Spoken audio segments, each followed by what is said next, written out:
اس دن رسم کے مطابق اس نے پہلی کھیر بنائی جو بالکل نہیں بن سکی۔ دادی نے اسے برا شگون قرار دیا۔ امی نے بہت مایوسی سے مجھے دیکھا۔ میری بہن نے اس کے ہاتھ میں ذائقے کی کمی کا احساس دلایا اور ابو نے بھی کھانے سے ہاتھ کھینچ لیا۔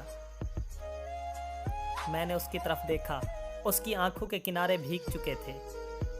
جب میں دودھ لایا تو وہ پھٹا ہوا تھا، اس لیے غلطی میری ہے، میں نے سب کو مخاطب کرتے ہوئے کہا۔ سب کی شکایتوں کا رخ میری طرف ہو گیا۔ وہ نظریں نیچے کیے، مسکرانے لگی۔